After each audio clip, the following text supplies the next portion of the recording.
Hey guys, welcome to the Asian Hustle Network podcast. My name is Brian. And my name is Maggie. And we interview Asian entrepreneurs around the world to amplify their voices and empower Asians to pursue their dreams and goals. We believe that each person has a message and a unique story from their entrepreneurial journey that they can share with all of us. Hi, everyone. Welcome to the Asian Hustle Network podcast. Today, we have a very special guest with us. His name is Kenshiro Gushi, also known as Ken Gushi. He is an international competitor in the sport of drifting. He is the youngest successful competitor in both the D1 Grand Prix of Japan and the Formula Drift Championships when he was 16, despite not passing his driving test at the time. His career highlights include multiple top 3 series finishes in the Formula Drift Pro Championships, exhibition class win at the Pikes Peak Hill Climb, Toyota LBPCR Pro-Class win.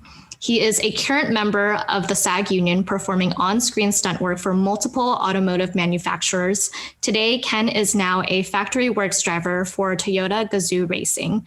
Ken, welcome to the show. Thanks for having me, guys. It's actually a real pleasure to be here with you guys, given that you guys have provided a pretty decent platform for us Asian Americans to, showcase who we are and tell our story. So thank you guys for having me. Of course, we're super excited to have you on today. And before we get started, I do want to note that Ken and I went to the same high school. Shout out to Gabrielito High School, racing and interviewing notable alumni. So let's hop right into it. Ken, Tell us what your childhood's like. I want to hear more about it.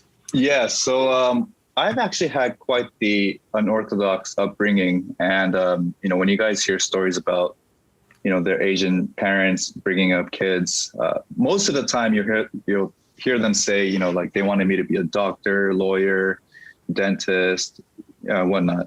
In my case, I actually had none of that.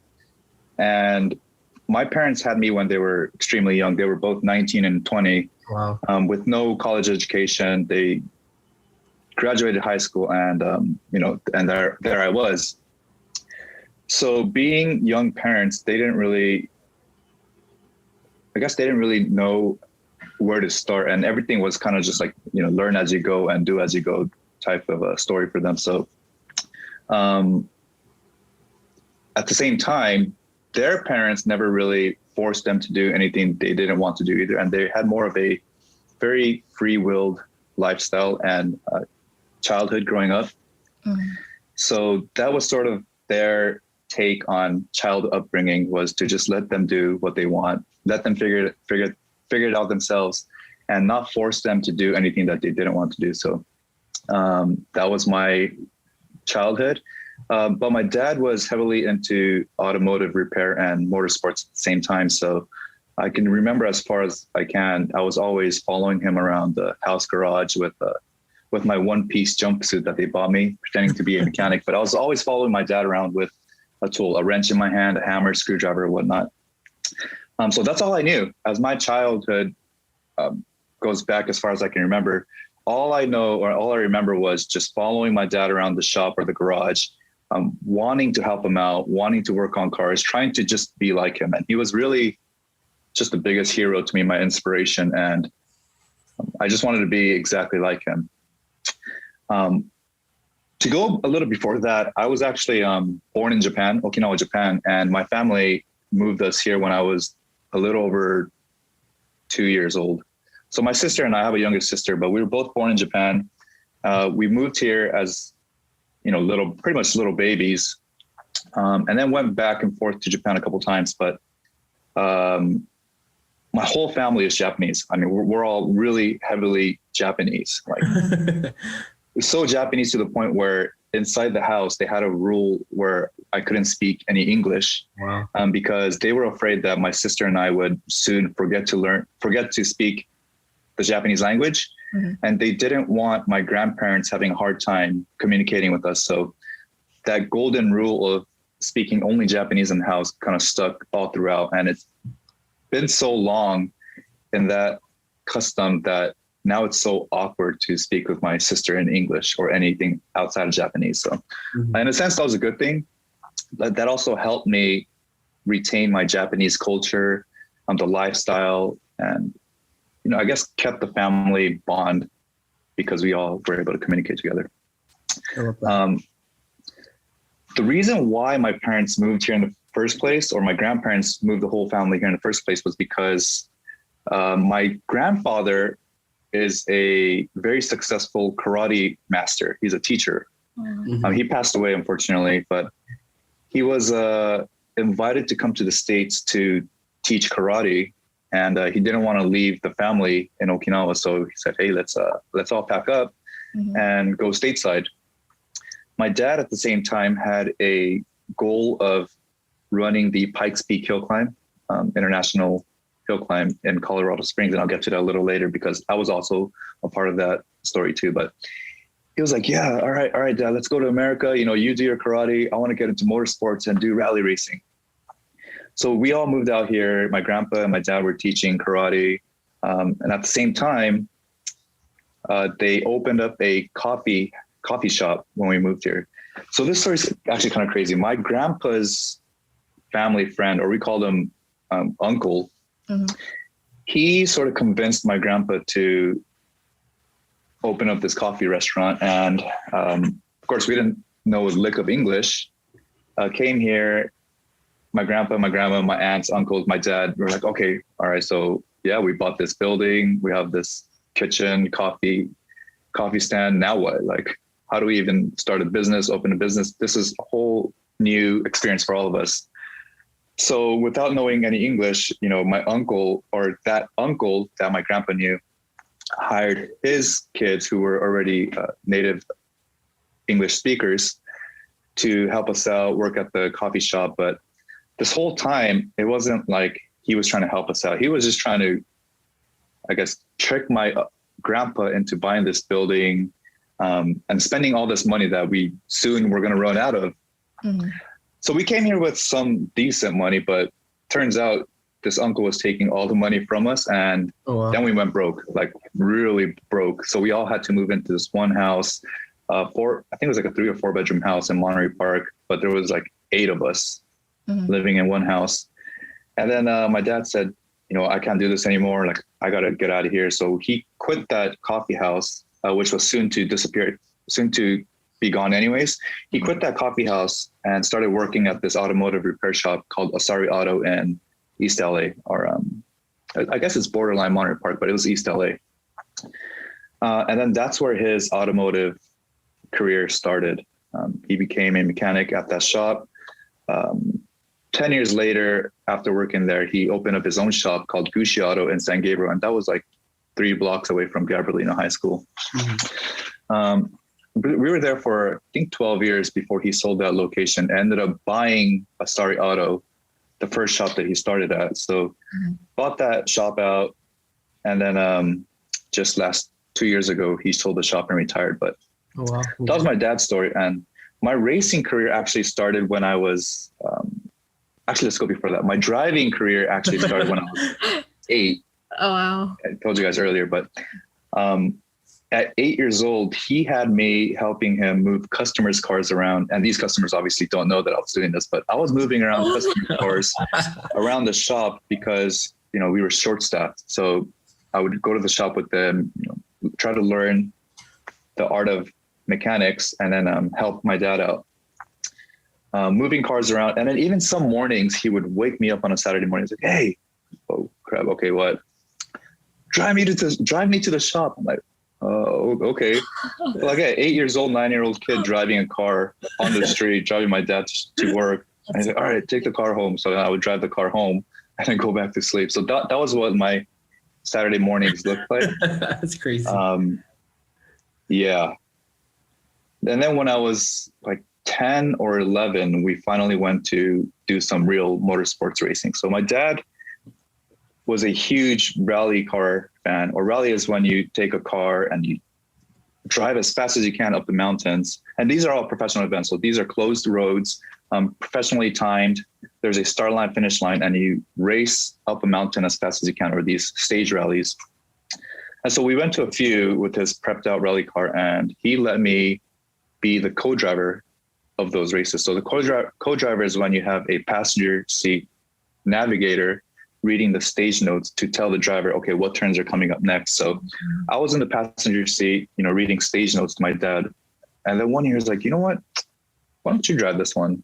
So I ended up started rally racing at the age of like 11 or 12. And I wasn't supposed to, because when you register as a driver, you have to provide, your driver's license or motorsport license or any sort of credential that, says you're safe to drive or old enough to drive. But he always had this mentality like, oh, I don't really care about anything, just do what you want to do. So he put me in the driver's seat. He's like, all right, go, let's go. So he read the stage notes as I raced up the mountain with no driver's license.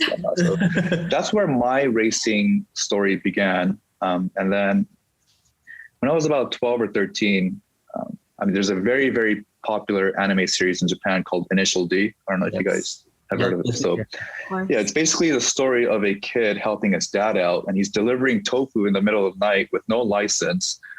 And he turns out to be the fastest kid on the mountain because he drives this Corolla every single morning delivering tofu, helping his dad's business out. So I started watching that and my dad's like, hey, like that story kind of that's me resonates with, that's us. Like I'm the dad, you're the kid helping my business. I was like, oh, that's kind of cool. So what does he do? He goes out and buys a Toyota Corolla. That's like the same exact car they used in the anime series. And then, well, of course, instead of delivering tofu, because we had no tofu delivery service, we ended up driving to a desert or a dry lake bed called El Mirage Dry Lake Bed. And that's only like an hour and a half north of LA County. So we would go there pretty much every weekend, just practicing how to drift. So that's where we were like, hey, drifting's kind of cool. It's cheaper than rally racing because we don't have to build a full-on race car. We can just take our Corolla to the desert and, mess around. So that was back in 2001.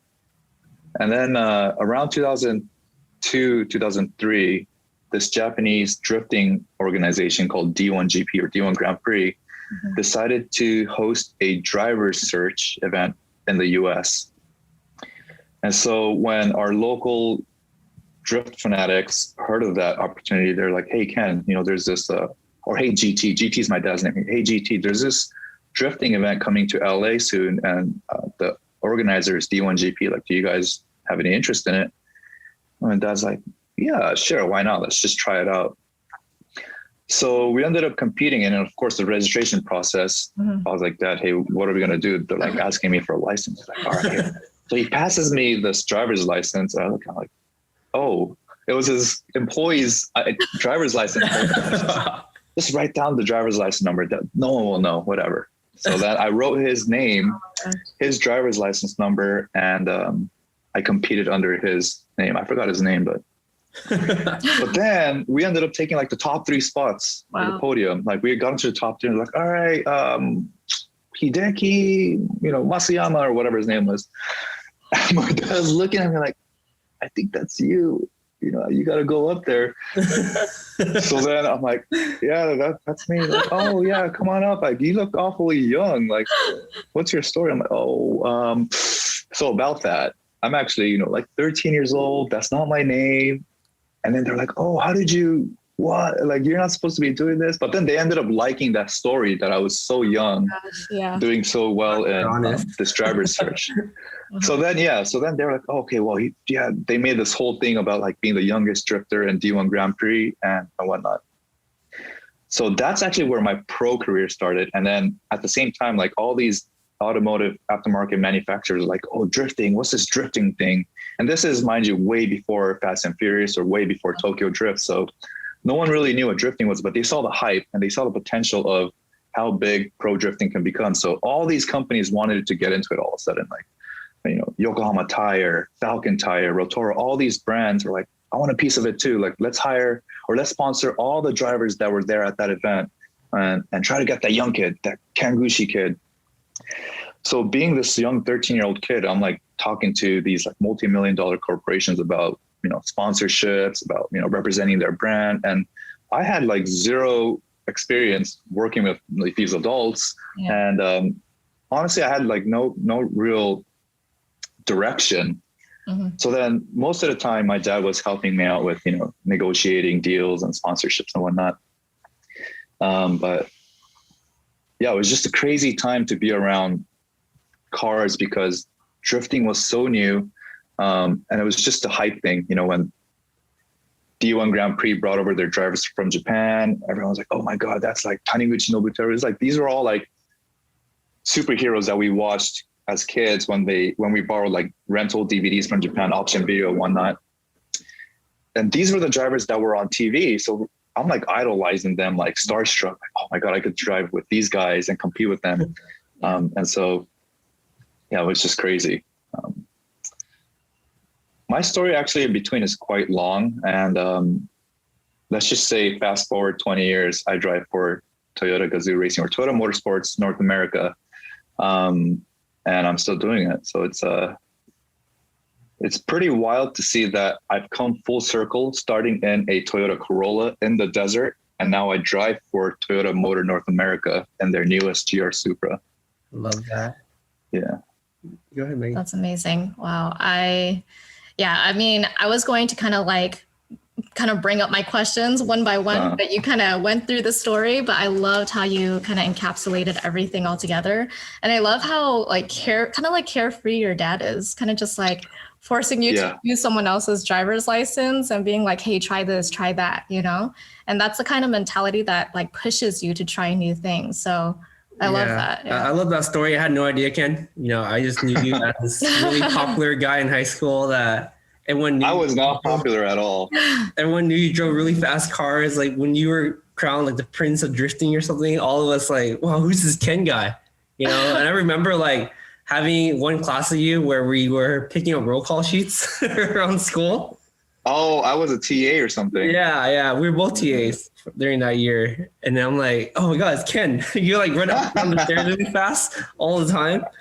But I didn't remember that. But I had no idea like your backstory until now. Like this is like 15, 16, 17 years later. Was he really considered the Prince of Drifting? Yeah, we all knew who he was. Awesome. Like all the Asian girls are like, oh my God, that's Ken. Like he's so sexy, I'm like, at the time I wasn't comfortable with my sexuality yet. I'm like, I don't know, he's okay. And now I'm older, like, oh shit, it's Ken, And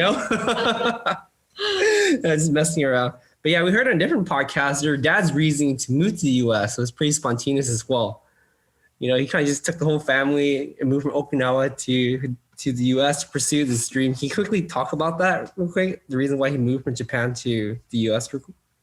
Yeah, so he was a big time fan of this race called the Pikes Peak International Hill Climb, and that's based out of Colorado Springs. Mm-hmm. But it's basically a race where you have, a start line, 12 miles of mountain roads. It's a climb up the mountain roads, 156 corners, go from a 9,000 feet altitude to 14,110, which is basically 2 miles into the sky. And it's America's second oldest race after the Indy 500. But going back to his rally racing roots, like he's the guy that loves going sideways and just making the cars do what they weren't designed to do. So like spinning around, doing reverse 180s, drifting. But in Okinawa, Japan, he was actually doing a little bit of autocross or like Gymkhana racing. And motorsports scene in Okinawa at the time was really tiny. If not, it was non-existent. So he just wanted to get out of that bubble. And when my grandpa gave him this opportunity to, move the entire family stateside, it's like, yes, I can probably achieve the dream of racing up the Pikes Peak Hill Climb. So then when we came here, obviously, like it wasn't easy for him to build up a race car or even a shop. So he had to work his way up. And finally, his opportunity first came in 2007. To go up the Pikes Peak International Hill Climb. The crazy part is this first opportunity that he got, he was like, hey, Ken, why don't you run it? Like, why don't you drive the race? I'm like, are you sure? Like, this is our first opportunity we have at doing this race. Like, you don't want to drive? I said, no, I want you to race it. And so I did. So 2007, June, we took his 2000 Subaru Impreza that was converted to a race car. He spent one whole year building it. And when we bought it, we actually flew to Seattle, drove it back down and he still had loans on it. So it was a loan, it was a loan. He was still making payments as he built it up. 2007 race comes up, and the race itself is a week long. So we have like practice days and then qualifying, and then the main race is on Sunday. Mm-hmm. So till Sunday, we were doing good. We were like hauling ass. Our times in qualifying were great. Practice times are great. And that year they still allowed a co-driver. So basically the driver, reads the navigation or stage notes.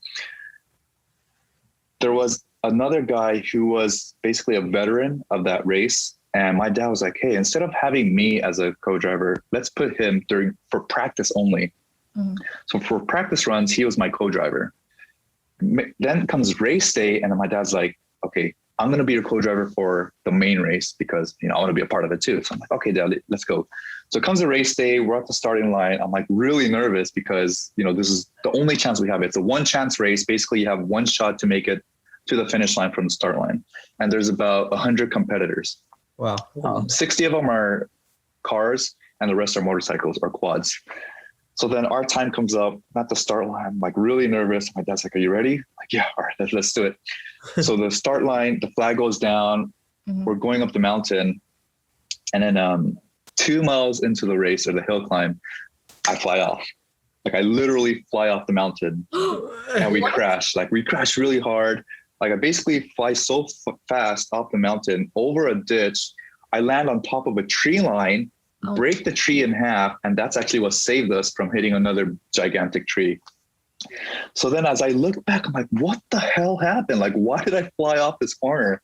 But the last thing I remember is my dad saying, oh shit, before we flew off. So till this day, we argue. My dad and I both argue about what exactly happened that day. I tell him that he misread the stage note. Mm-hmm. So that corner, it was supposed to be a fast right-hand corner uphill, and then a sharp left-hand corner. So you got to get heavy on the brakes and then turn left. It's a hairpin. It's very slow. He didn't read that part of the stage note. All he read was a fast 5 right. So I'm going hauling ass on a right-hand turn, and then he doesn't say anything. I'm like, okay, but I see a U-turn sign coming up.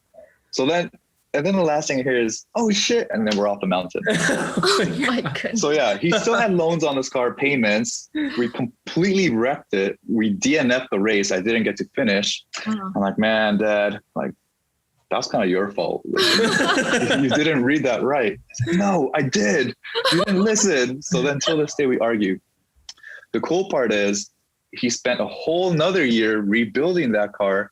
The very next year, he went up and ended up winning 3rd place in the time attack class, which is crazy. First time up, getting on the podium, and he was able to do it.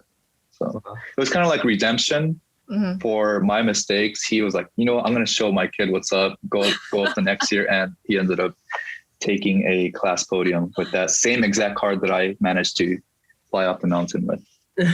Well, hilarious. I started by saying I'm glad you're safe. Yeah.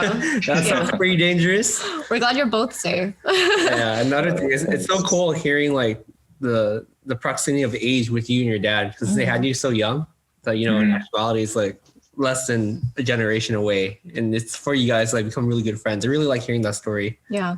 Oh, we're pretty much like rivals. We're competitors. Yeah, at one point he was actually competing in the Formula Drift Championships while I was also competing. And, there were many times where I would line up against him during practice. I'm like, man, I did not want to lose to my dad. So I would just like smoke him. We always have that competitive nature. What was that? Were there any points where people were saying like, oh, going to your dad and saying like, hey, your son is getting a little bit better than you. How do you feel about that? I think everyone knew from the start that I was always better than my dad. From the get-go. Yeah, I do want to talk more about your mindset and, learning from mistakes and reflecting a bit. Like, we understand that racing is really, really dangerous, and that mentality, every time you go to a track, like you're putting almost your life on the line and pushing your car to its absolute limit to get the performances you want. Like, what kind of preparation do you have before these races, or how do you practice your mindset? Because I feel like that's a big element on what you're doing right now is your mindset. Yeah. And how much would you say is like more of the mental strength part, and then how much of it is more of like talent and skill set? Mm-hmm. So throughout the years, my mindset has actually changed. And again, going back to when I first started at 13, I was so young, naive, like I had zero experience in this field of professional motorsports. So at the time, I felt like everything was sort of handed to me. Of course, I didn't need to negotiate with, my sponsors or other brands and companies that I represented. So I felt like my mindset at the time was very, of course, being so young, I was very immature. And I felt like, I was God, because like maybe I was like, oh man, I have like this natural born talent. I'm competing against guys that are 3 times my age. I kick ass. And it was sort of, I guess, cocky, like maybe too cocky in a way. Mm-hmm. The advantage I had was that I started earlier than all these other competitors. So at the time I was better than them. Like I was definitely a better driver, but the sport of drifting was so new that there was so much progression to be made. And after, it was pretty much like every single event or every round, the other drivers were like making huge progress. Like they were getting way faster, way better, but I was staying like stagnant. Mm-hmm. Because I had that cocky mentality, like I don't need to practice. I'm good enough. Well, it turns out like I was good, but then they were getting better and better. Their cars were getting faster while I was making zero progress. So then I didn't realize that I had that sort of like very, very negative mentality till I was about 17 or 18, when I was heavily sponsored by a huge automotive manufacturer, and that was Ford Racing, but I'll get back to that. But my mindset was so, I guess it was toxic for a professional athlete, because like I had no desire to get better because I thought I was good enough. Mm-hmm. So that kind of bit me in the ass a little bit and made me realize, like, holy shit, like all these guys are getting way better than me. And I'm not winning anymore. Like I'm not winning my rounds. I'm like losing in the first round of tandem competition. And so I had to change that. And that's when I started to realize, like, okay, I need to really focus on my driving and kind of put away this whole like fame outside and like really get to work if I wanted to stay alive in this industry, because it's a very cutthroat industry. Mm-hmm. Our job, we don't have job security, especially in motorsports. Like one year we might have a contract making tons of money, doing all these competitions. And next year your sponsors might drop you, like, oh, like, well, you didn't perform last year, so we can't really sponsor you anymore. Like we kind of moved on to another driver. So I realized that a little late. And so I had to like really put in work to make sure that these sponsors were still interested in my character, my likeliness, my talent. And so that changed. My mentality changed then. But from about 17 to when I was, 2016? So 30, for that period of like maybe 13 years, I would call myself a hired driver. So I was the driver, the race car driver that companies hired to drive. So basically there's a team owner, so there's a team, and then they would pay me to drive for them. So the team belongs to someone else. Mm-hmm. I just fly in, put my helmet on, compete during the weekend, take my helmet off, fly home. That was it. Wow. So that's a paid driver. In 2016, I actually opened up my own company, Ken Gushi Motorsports Corporation, and initiated a team owner / operator / driver operative. So then I became a team owner, and that's when, again, my mentality changed once more. So this was actually recent. So 2016, instead of just focusing on driving, now I had to focus on the entire operation, right?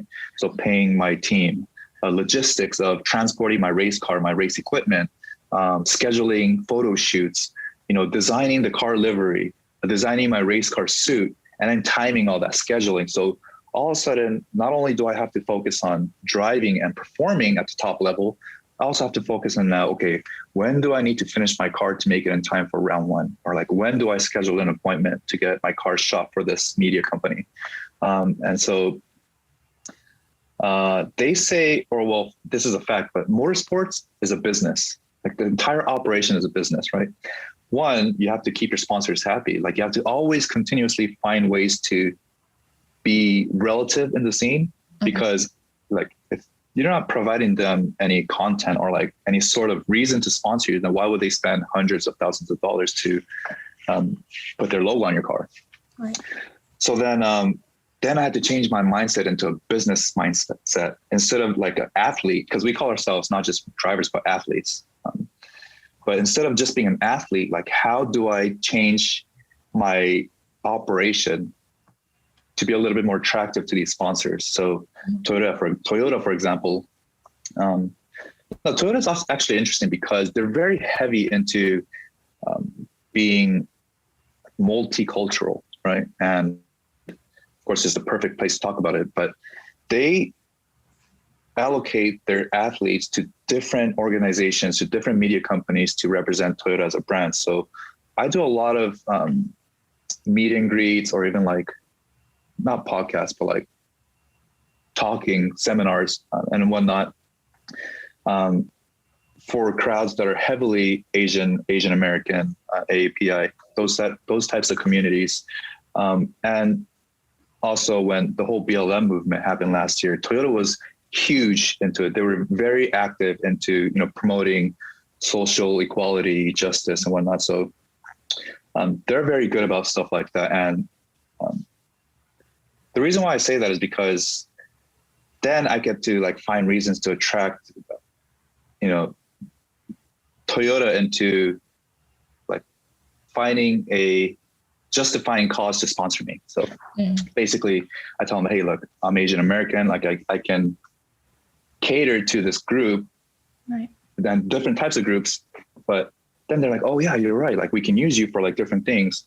And that's how kind of like find reasons to stay relative within the company, within Toyota. But not just that, like other sponsors, like if I don't have a reason for them to sponsor me, like a body kit, then they're going to be like, well, why would we waste money on him or like products on him? But then if I tell them like, well, okay, the car that I'm building is actually going to be in this like TV show, this commercial. And then I'm going to talk with like, or I'm going to start like a video program with likes of like Sung Kang, Han from Fast and Furious. So then like I changed my mindset into finding reasons for them to sponsor me, because before it was just like, okay, well, I'm just a pro athlete, take it or leave it. Right. Mm-hmm. So that was my most recent mind shift into becoming more business oriented as a team owner operator, and not just as a athlete or driver. Yeah. Interesting. Kind of complicated, but it's a whole business model that goes behind motorsports. Right. Complicated, but relatable. Yeah. So it sounds like when you were younger, a lot of these sponsors were actually reaching out to you because they were seeing your name more often, right? But now you know kind of how to like negotiate with the sponsors, and from a like business oriented standpoint, kind of negotiate with them to see if they would be willing to be sponsors based on these like 1, 2, 3 factors, right? Yeah, which is right. And also, Go ahead, because I've been in this industry for so long, like more than 20 years, right? People get tired of seeing the same thing. Like people get tired of seeing the same Ken Gushi, like, oh, it's him again. Like we already saw him like 20 times already in the past 20 seasons. Like what's new?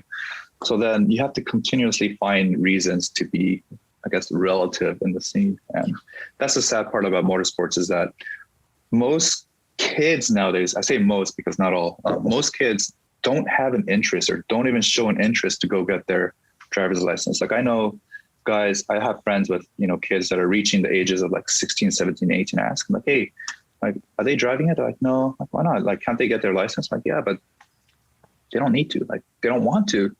Like, they have absolutely zero interest in cars. And I think it's because like they have more interest in like, computer gaming, cell phones, social media, and whatnot. So motorsports itself is kind of dying. Like it's a dying breed. And the age group within motorsports in the audience just continues to get older and older and older every year. So yeah, in that sense, it's hard to stay relative in today's world. Mm-hmm. Well, when we have kids and you have kids, we'll make sure they're into motorsports. Keep the sport alive.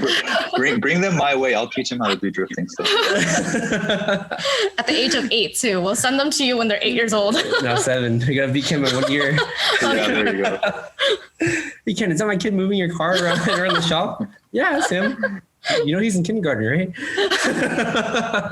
I didn't have a license in high school, right? Did you know that? Yes, I heard of that before. Yeah, I wasn't sure it was real or not. It's real. So when did you actually get your license? No, you're one of them, dude. Oh man, you're just using someone else's license during these. No. this is actually quite embarrassing, but I didn't have a license throughout all of high school and some parts of college. So now imagine having to go out on dates.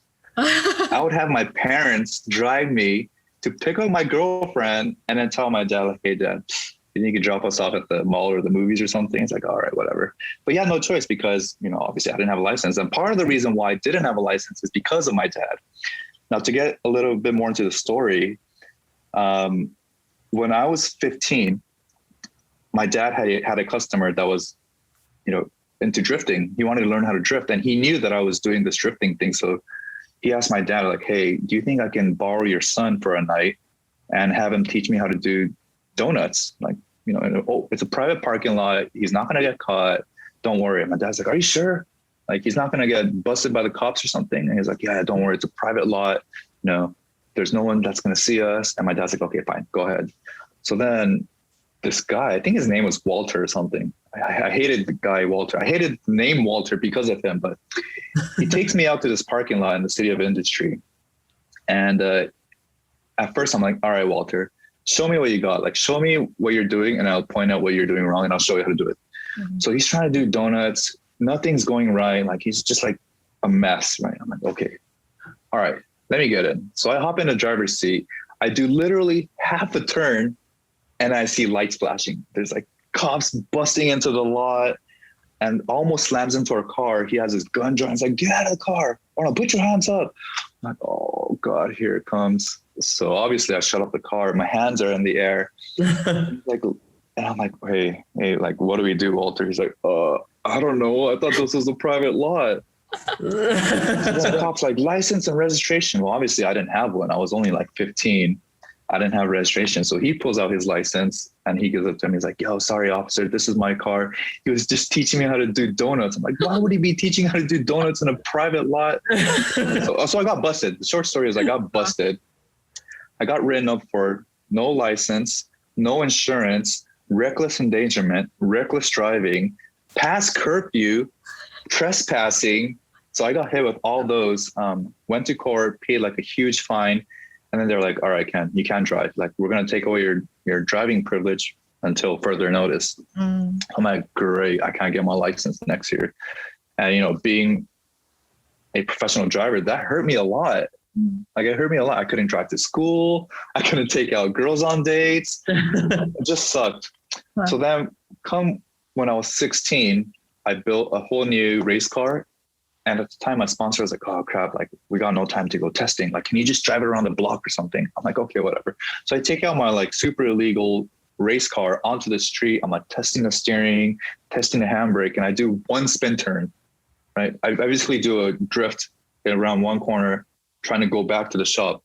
Well, I do one spin turn, and I see lights behind me again. I'm like, God damn it, again?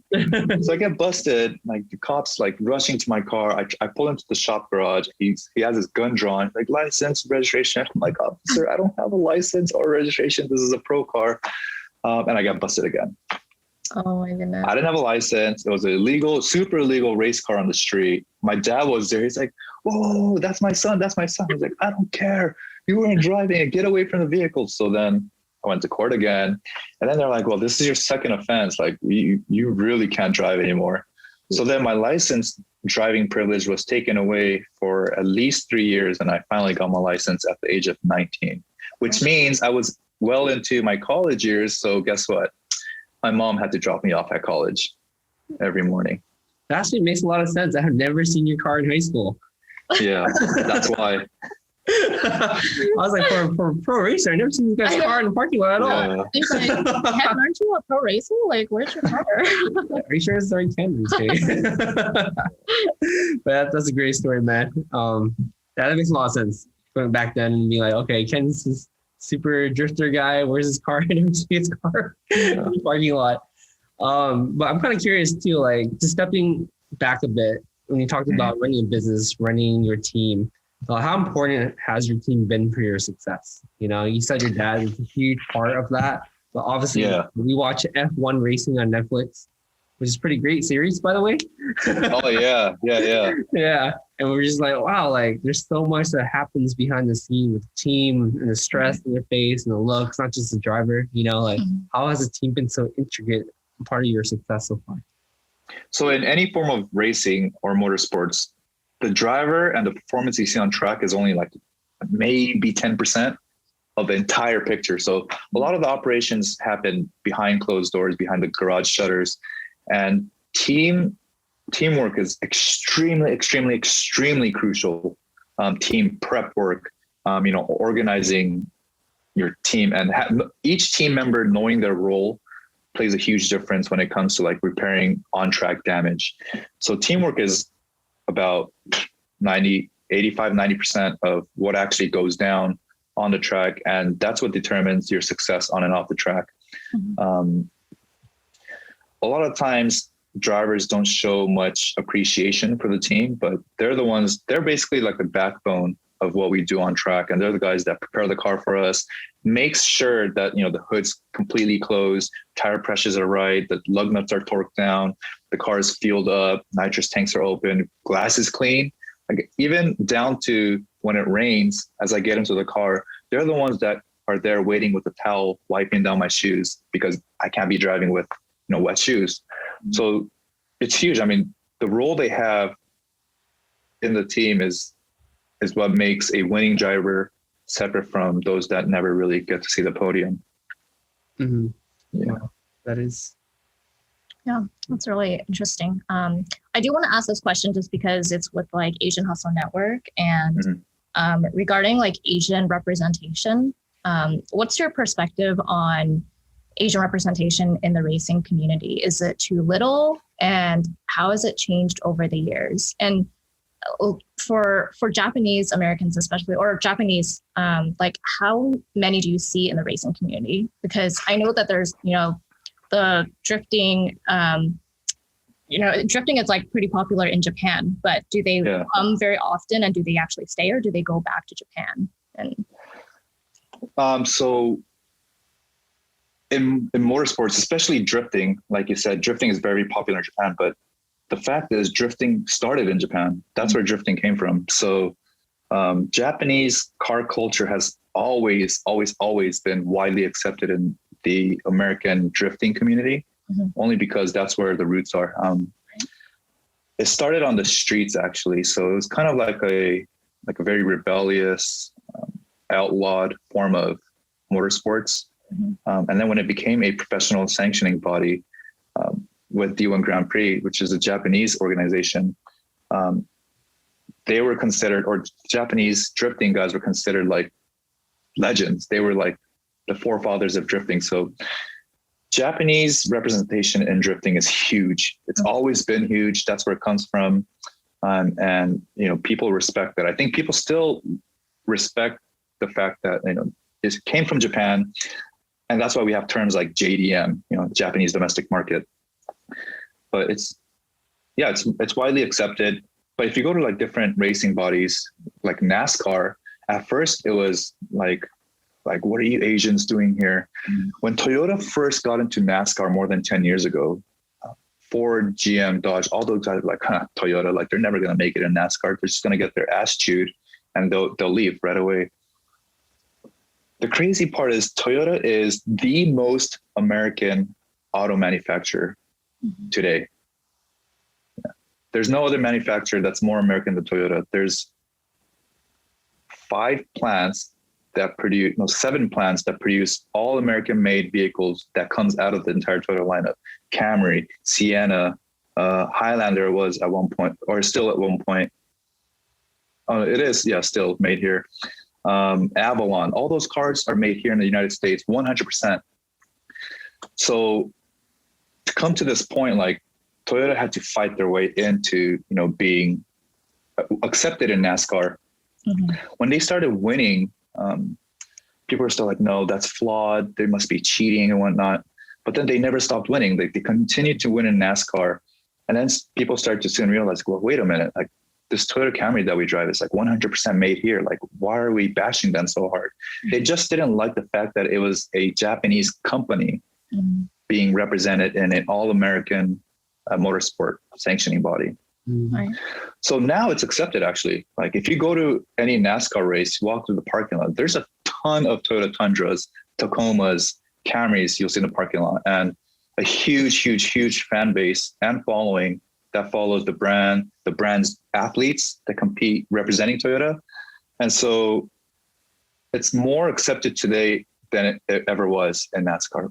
But if you follow, like you said, Formula One earlier, there's always been some sort of Japanese representation in Formula One. For one, the manufacturer Honda is an engine supplier for teams like Red Bull, AlphaTauri, and they even had their own Formula One team back in the day. Toyota also had a Formula One team back in the late 90s, early 2000s. And so Japanese representation in the pinnacle of motorsports has always been there from, I wouldn't say from the start, but from the early days of Formula One. Today, for the first time in, I forgot how, like 7 years or something, we have a Japanese driver in AlphaTauri in Formula One. He's 20 years old, a very young rookie that made it into Formula One, graduating from Formula 2 last year. But Yuki Tsunoda is a Japanese driver competing in Formula One.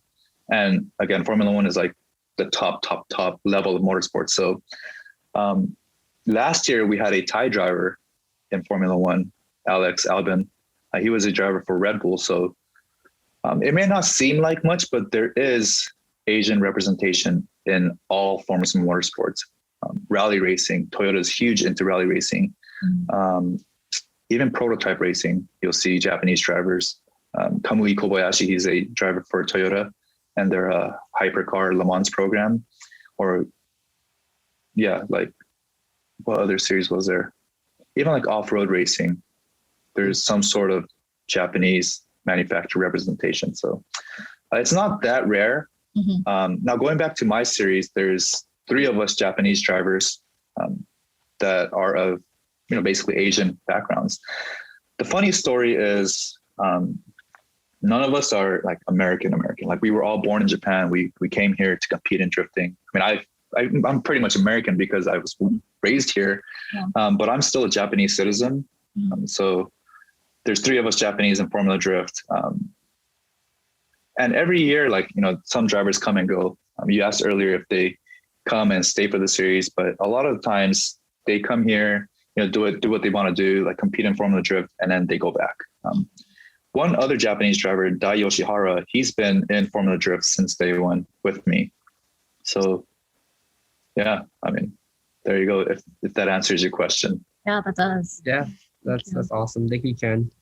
I guess like the second to last question I'm gonna ask is like, what are your goals for the rest of the year, 2022? Like, what's next for you? This year for 21, our season actually hasn't started yet. We're starting in just over 2 weeks now, and I've been hustling to get my car ready. It's nowhere near done. So yeah, right after our conversation here, I'm going to go back to the shop and get on my car. But the goal this year is to, well, actually, let me go back. The goal every year is to, obviously make it to the championships, win the championship. The closest I've gone is second place in 2015 overall championships. But yeah, every year the goal has been the same, just perform to the best of my abilities. But at the same time, make sure the sponsors are happy, the fans are having a great time, and just enjoy life. I mean, that's been my whole thing, is like, keep enjoying it, because the moment I stop enjoying, or the moment I start to question whether I'm still having fun, is probably the day that I should probably reconsider my career. So yeah, just go out there, perform to the best of my abilities, and have fun. Now, moving forward, let's just say like 5 years down the line, obviously as an athlete, we have an age range of when we should start looking into, moving away from the actual driving aspect and maybe taking on the challenges of, running a team and hiring a driver. So that would probably be my next move. And I've already started my company. I'm running my own team now. Naturally, it would be to shift away from the driving portion and hire a 20-year-old young kid, maybe a 20-year-old Japanese kid, put him in my seat and pay him to represent my brand. Wow. So it's just making room for the next generation. I think my time is coming up soon. I've been in it for 20 years now, so you gotta make room. You've been an inspiration for all of us, man. I appreciate that. Thanks. Awesome. So we have one last question for you, Ken, and that is, if you could give an advice to someone who's trying to get into drifting or just racing in general? Or motorsports. What advice would you give them? I get this question a lot, and the number one question I get actually is like, how do I get sponsored? Like, I want to be an athlete. Like, I want to get paid to do what you do. And I always tell them, like, if you're only looking for ways to get sponsored and make a living off of it, then I think you're trying to do it the wrong way. Like, they have to enjoy what they're doing first. And if you're passionate about what you do, you know, about racing, drifting, and not even just that, but passionate about anything you're trying to do, I think the money and the success will follow. And if it doesn't, then you were obviously not passionate enough to continue pursuing success in that field. So just have fun, you know, like drifting is a fun sport. Just buy cheap tires, lock your diff, buy a car you don't mind crashing, and just have fun. Yeah. Just be passionate about it. Yeah, Love that's it. really good advice. Yeah, thanks for that advice, Ken. And how can our listeners find out more about you online? I mean, like everyone else and their moms nowadays, I'm all over social media, Instagram at Ken Gushi. I have a YouTube channel following my everyday or every other day activities, Twitter, Facebook, all that. Awesome. At Ken Gushi. At Ken Gushi. Awesome. We'll include that in the show notes. Well, it was awesome having you on the show today, Ken. Thanks so much for sharing your story. Yeah, I appreciate it. Oh, thanks for having me. And great connecting you again after all these years. Yeah. SGV in the house. Thank you, Ken. Yeah. Thank you, guys. Appreciate it. Hey, guys. We hope you enjoyed this episode. Please subscribe to the show. We would like to get to the top 10 on iTunes, so be sure to leave us a 5-star review. We release an episode every single Wednesday, so stay tuned. Thank you guys so much.